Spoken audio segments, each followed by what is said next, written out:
What is up, everybody? It is Alex from Heavy New York calling from Zoom again, and this is our first interview of 2022. We are here with Silent Skies. Thank you, Tom, and thank you, Vikram, for being here today. Thank you for Thanks for having having us. us. Yeah, anytime, anytime. Starting the new year off on a great note. Silent Skies, this is a brand new project. We're all very excited to hear more of it. The first single that you released off of, is this like a good representation of like what all of Silent Skies is going to sound like, or is there a lot more territory that's going to be explored? I mean, as far as representative of the album, it's fairly representative. I mean, there are some different flavors on different songs that, the listeners will have to wait and hear. But as far as the general mood of things, it is pretty representative of what you're going to get. So if you liked the single, you'll love the album. As far as where we're going to go in the future, I mean, who knows? Uh, And if you didn't like the single, you won't like the album. That's very easy too. Most likely, yes. That's great marketing right there. I love it. If you don't like the single, you don't like the album. That's a very honest way of expressing it, and I wish more bands would hear that, or more bands would Sure. say that. Um, We're confident, man. Hell yeah. I know this question is, sort of like cliche. I'd imagine every interviewer is probably going to ask you this, but really, how did Silent Skies sort of come to be in a way? Like, how did your musical collaborations, was this like a vision that both of you had for, or that one of you have had for a while, and you kind of just needed to find the right people? Was this a project in the making for a long period of time? How did Silent Skies really just see the light of day? Well, it came from Tom reaching out to me. I've been an Evergrey fan for many years, and I played some Evergrey songs on piano, which he saw and he really liked, and he reached out to me to start a project together. Um, and we had an initial vision of something we wanted to do together, and then as we wrote our first album, Satellites, it kind of grew together, and we reached the point where we're at now, where we have a better understanding of who we are and what we want to say. But I mean, as far as whether this has been a some kind of long in the making scheme that has finally been realized, I mean, I guess Tom's a better person to ask than that. Mhm. Yeah, I mean, I had a vision in my head where I wanted to make music that was like sort of movie score music, but I wanted to add vocals. And there was this Italian guy called Ludovico Einaudi who makes lots of very tasteful, atmospheric piano music towards movies and whatnot. So yeah, that was my idea, and that's what I said to Vikram also when I wrote him first time. I told him that we should make an album together. It should sound like this, but other than that, I didn't have any clear idea or focus at all. So And it became focused throughout working because we started with an initial vision, but we didn't exactly have like songs where we could point to each other and say, hey, this song, we're going to do exactly that, but it's us. We didn't really have that because a lot of the influences we're taking from, we contribute something fresh to that. For instance, a lot of the music we're inspired by is instrumental. And a lot of it is not song structure based. Maybe it's written to Right. be the accompaniment for TV or film or something. Mm. So we had to take these kind of vibes and, find ourselves within it, which is something that happened really over the course of a year and a half to 2 years when we wrote the first album, Satellites, as I said. Mhm. And then when we started working on Nectar, we started with this premise of the growth that we had already undertaken, and then we just added, some fresh experimentation to it as we felt more emboldened to do so. Taking inspiration from movie soundtracks, as a diehard fan of Hans Zimmer and Two Steps from Hell and a lot of like those, projects. Like I'm a huge Thomas Bergenson fan as well. Like, Awesome. yeah, is there any specific soundtrack? Because I've always thought that what I've loved about soundtracks is that they've always delivered so much context, despite it being predominantly instrumental. Like, is there a specific vision? Like, are you almost like, because you mentioned that there wasn't too much of a preconceived idea, it was like a very organic process, but is there a sort of like atmosphere that you are trying to convey, that what we've heard on Tapper or something like that? Like, could you consider this to be very dramatic, very poetic, very atmospheric?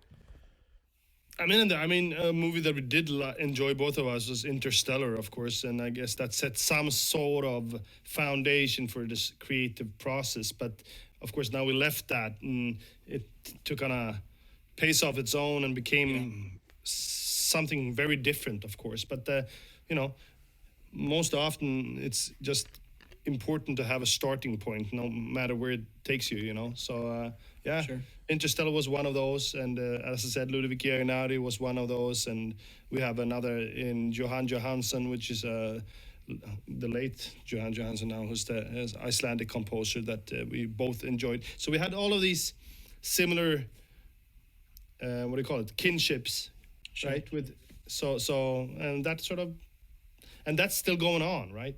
So we're still developing and still finding out who we are, and maybe a bit more focused on the Nectar album than on the Satellites album. But I guess that's the way it goes. Something else that's really cool about Interstellar in particular, when you talk about, the kind of visions that we're trying to articulate, I think the reason that Interstellar hit me so hard was that it's a grand film about space travel, but when Chris Nolan was telling Hans Zimmer what the story of the movie was, he said it was a personal drama between father and child.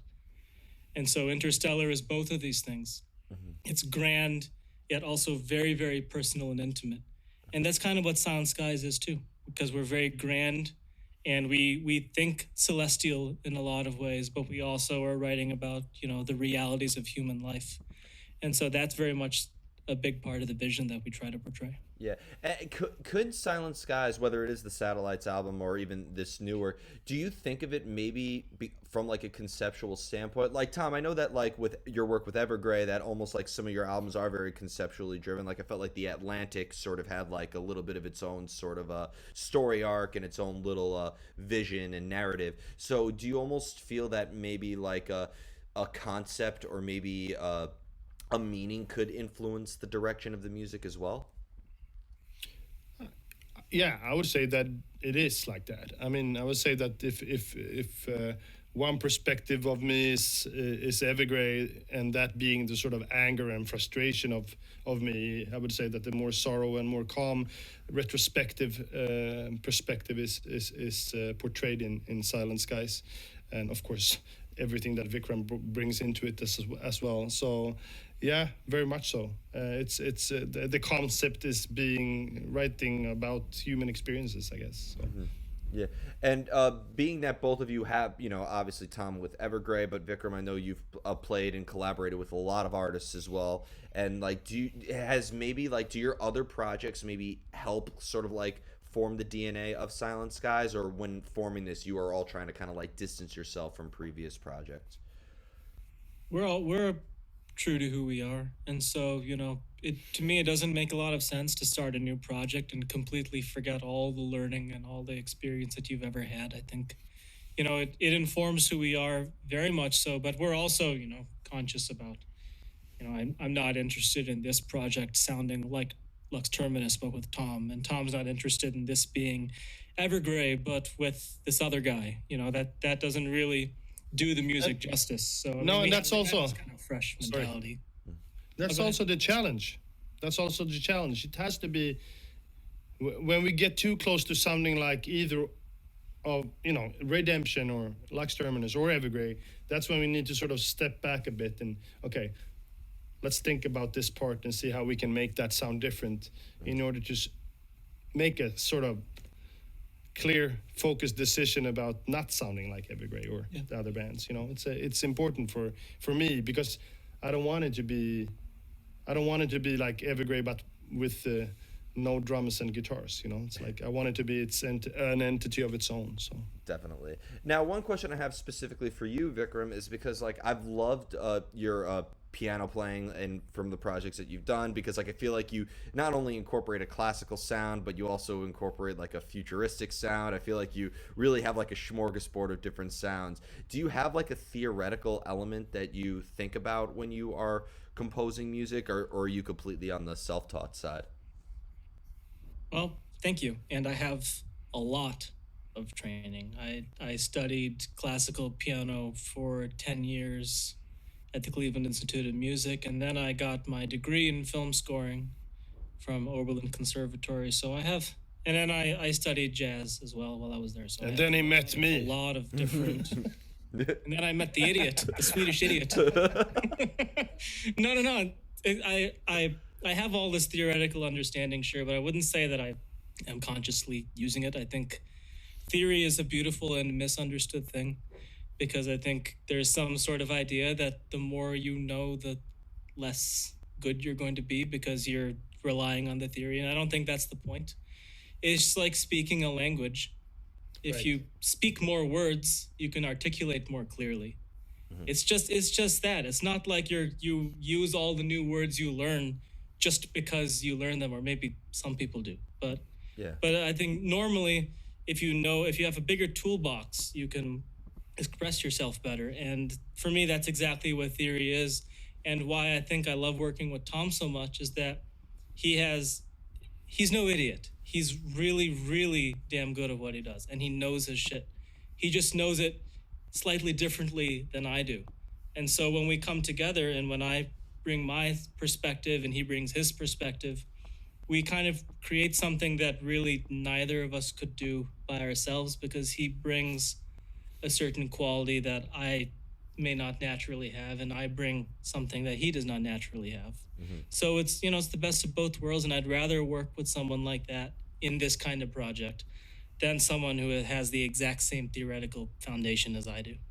And this led me perfectly into the question I have for you, Tom, because it's not just your voice that's always made me fascinated with both Evergrey and Silent Skies, but it is the lyricism as well. I think the last time I saw Evergrey was when you did that, when you combined those two tours with Soulfly and Unearthed and a bunch of Right. those other bands in New York City. That venue was freezing that day, may I add. But which shouldn't have been a problem for you. But Yeah. but the lyricism from the Dark Discovery to now with Escape of the Phoenix, like it almost seemed like your lyrics have a great way of expressing a story and also personal elements. Have you always needed music before you came up with any lyrics? Do you prefer to have music beforehand, or do you sometimes have lyrics already written that could help influence the sound, which I kind of asked earlier? I mean, sometimes sometimes I have a sentence that will make the whole song. That would be the starting point for the whole creative process of writing over one or two chords. And sometimes I just hum lyrics onto a already written melody by either myself or by Vic or anybody else. It's like, and then that sort of entails and hides the real words that I'm trying to sing, but unconsciously in my magic ADHD mind, I think that the words are already there. I just haven't pronounced them yet, because when you hum stuff and there are rhythms in that too, that already is telling the words to you, but you just have to find the words then. That's how it works for me. So for me, it can be like I can write just what I said. It's like it can start with one word, and that sort of creates a whole world in my head, and then I create the song out of that single word, or vice versa, opposite. Have you I ever- have some great melody that makes my inner eye see whatever, a big bird in the sky, like the Escape of the Phoenix. I don't know. Have you ever had the best lyrics ever, and then they're always like one syllable over every composition? Say that again, please. Have you ever had like the best lyrics ever, but then they never fit in any of the songs? They're always like one or two So many, syllables. dude. Every song. It's like, why did I hum it this way? There is no word that sounds like that, But today there are great tools that can help you and aid you in your lyric writing online. Like Rhyme Zone, for instance, is online, where you can put something in and then you get the synonym for that word that sounds fairly like it, or at least close to it. But sometimes, yeah, you're fucked. Yeah. Don't use that word. But yeah. Well, I've had a discussion with a couple of poets and lyricists, and they've always said that Rhyme Zone is sometimes like the auto tune of writing lyrics. Like it's just like such a cop out sometimes in a way, but like I guess sometimes you don't have a choice, right? No, but you if you're stuck for 2 days and then you go, it's like, wow, dude, why didn't I think of that straight away? Then it saves you a lot of time going into that, because you do want to write your own words. You do want to paint it with your you don't want to go onto a computer and find a synonym for a word that sounds like it or whatever, or almost means like it, the same thing. So yeah, I prefer to do it on my own, but when you're stuck, it's a great aid. Yeah. It's like theory for music. You can find the answer. It's there somewhere. Definitely. And being that this music is kind of approach for Silent Skies is a little bit more cinematic in a way, and kind of has like that movie composing. Do you consider for both of you this project to be somewhat more personal, or or is Silent Skies almost kind of like an escapism, and you're almost kind of like expressing a different type of narrative outside of your personal lives? I think it's more personal, actually, but I don't. Maybe not more personal. Maybe it's equally personal, because I think that it's an expression of who we are, but maybe a slightly different expression than the expressions we've done before in different projects. But you know, it does come from a place of authentic honesty of our personal experiences, the struggles that we go through, what life is to both of us, and how we get through it. So, it's actually not a bad idea to do some escapism and completely write about something else. I think that has its place, but that's not what Silent Skies is, at least not to me. Hmm. Well, for me, it might be that I escape into the music. Yes, I even have a song for the next album. I didn't even tell Vikram this yet.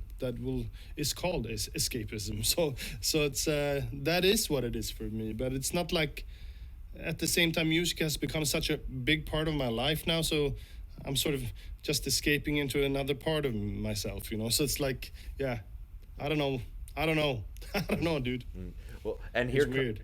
and here comes the most difficult question of the whole interview. I want you both to answer this because I know it's going to stumble both of you. How do you know? Oh, great. How do you know when a song is done? Oh, I know. It tells you. It tells you. Actually, easy for me, because I go through this process with pretty much everything I write, because maybe it's a little spiritual, but I think that songs have souls of their own. I think that they have wishes and desires like human beings.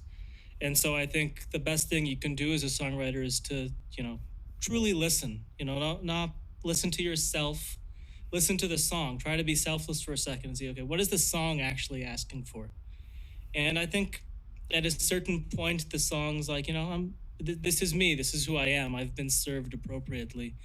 And on the other side of the coin, sometimes you're completely disrespecting what the song wants, and you go down the rabbit hole because you want to do something, and I just really want to try this, but it's not what the song wants. So while this is a difficult process, and it is not always as easy as I make it sound, I do think that in an ideal world, you are able to tell when a song is at least ready to be set aside for the next one, because it has kind of told you that. Okay, that was And a for me, it's quite similar, actually. And for me, it's like music is a conversation. For me, it's like a debate. And when my counterpart have stopped debating with me, then that's when the song is finished. So when all the red flags are gone and there are no more words to say, that's when that's when the song is finished. And when the voices in my head silences, that's the way with songwriting. So when I'm content with the song or happy with it, it's usually because I don't see any problems with it, and that's usually when an argument ends too. So for me, it's like a song is an argument until it's finished. Then it becomes a sort of mutual idea of well-being, I guess. Wow. I guess it's the same for you, Tom, as it is for me, that I don't put out anything that I'm still arguing with. No, hell no, never. It's like, if it's still giving me some kind of talk back in some way that's not perfectly great, or to use my analogy, if it feels like it's still asking for something, or I've given it something that it's not asking for, then I don't want to release it, because it just won't sound right. You have this, as a songwriter, you have this kind of sixth sense that, like, oh, this it sounds right, it's correct note wise, but it's just not right. And many people both... leave that. Yeah, and many people leave that. And so it's like it's good enough. It's like and they settle with that. I've never settled with anything during my whole career as a musician. And it didn't bring me the easiest moments in the world, but at least I can tell you that any song that I've released, and it's quite a few now, I'm 100% happy with them at that time, and then that was all I could do with it. So it's the same now. I've asked this question. I've done over like 10,000 interviews now, and I've asked this question in most of them. That this was the best answer I've ever gotten for it from both of you. Wow. So You thank hear that, you. Tom? We're smart people. Boom. Yeah. We're smart. Yeah. We're not The as funny Swedish thing idiot about it after all. was, the funny thing about it was that we said almost the same thing, and we never heard this question. So it was like, cool. Oh, that I goes just to proof that we're on the same wavelength. you guys We do are, it all along. this is like this that goes to show that this project is a match made in heaven. You guys are like a metal version of Simon and Garfunkel. I love it. Wow. Yeah, that's saying a lot. Thank you so much. Some of the highest praise you could give. Yep. Yeah. And Most def. and I have one more question for all of you. Being when it comes to getting that inspiration, art, the creative energy to cultivate new ideas, do you almost have to like put yourself in like an atmosphere from calling with you guys on Zoom right now? It looks like you both are kind of like in your studio and like your own sort of like working space. Do you almost need to like go to a certain place in order to cultivate ideas, or do ideas just like sometimes strike when you least expect it? I can start then. Because for me, ideas mostly come when I'm out walking, not having access to any instruments at my hand. I have this phone and I use the voice memo and I hum in all kinds of undescribable, not understandable, incomprehensive crap. And then I get home and I was like, something that was so super clear to me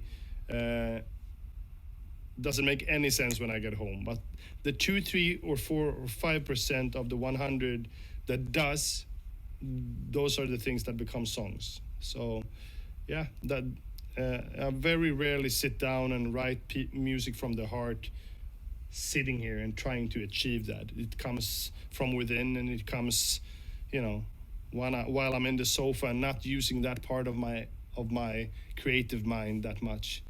Yeah, it's magic. It's that's what music is. It is magic. I can't explain it. It's like, Definitely. I'm similar in a certain way, but also different in a certain way, because to me, ideas do come at all sorts of times and all sorts of places. But actually, most of the most profound moments of creating I have are at an instrument, and I think that's because when I sit in front of, for example, all of the piano on the new album Nectar was recorded in my family home on a grand piano that I learned to play on, that I spent 10 years studying Was it a on. Steinway? And Boston, Oh, actually, okay. same company. Okay. And there's something special when I sit at that instrument that doesn't really happen for me when I sit at a lot of other instruments. And the same thing happens when I sit in front of that Moog back there. Something happens. That doesn't happen when I sit at the Korg over there, And so for me, the value in these things is that just like how songs have souls, instruments have souls. And you can discover things through conversing with your instrument. And so most of the amazing ideas that I've had for Silent Skies come when I'm sitting at a certain piano that I feel some kind of kinship with. And then the notes kind of just happen. And then, of course, they come from within, but it's facilitated through this particular instrument. And if I was just sitting in front of some other instrument, something very different would have happened. And that's the same reason why I keep guitars in my studio, although I'm not a professional guitar player, because something happens when I sit in front of a guitar too. And things happen that are different than when I sit in front of a keyboard.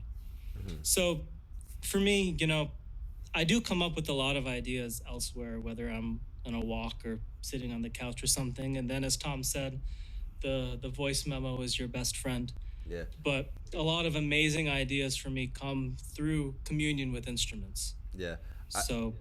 That's something that maybe is a little different between me and Tom. I'm not entirely sure. But I would also need to add that a lot of our amazing ideas come up with us being in the same either digital room like this or actually in the same room. Vic just came home from Sweden. He was there. He was here 24 hours ago. So, and we collaborate on so many different things together. And we, in my world, and that's the only thing that counts for me when I'm creating. We create magic together, and that's that's the only thing that counts. And Sure. And so before we go, I want to first off thank you both so much for such a beautiful interview to start this week off with, and this was a very inspiring interview. Thank you. Is there just anything else with Silent Skies that you would like to promote, like, can you maybe be seeing you guys, when a fucking virus that shall not be named is finally behind us, can we maybe be seeing Silent Skies on the road one day? Maybe do a, we'd love to see this. Like, I'd love to see this in like a church or like a symphony or something like that. We would absolutely love to, man. I mean, we've been thinking about live shows for a long time, even before a certain pandemic shot everything in the foot. But I mean, even aside from a pandemic, it's hard to coordinate things when you're two people with busy schedules and everything. But we've always wanted to. I love performing and I would love to perform this music. So it's in the cards. We've been talking with people and we will make it happen one day, for sure. Please do. Well, thank you guys so much, everybody. We are here with Silent Skies. This is Alex from Heavy New York, and we will see you next time. Thanks, guys.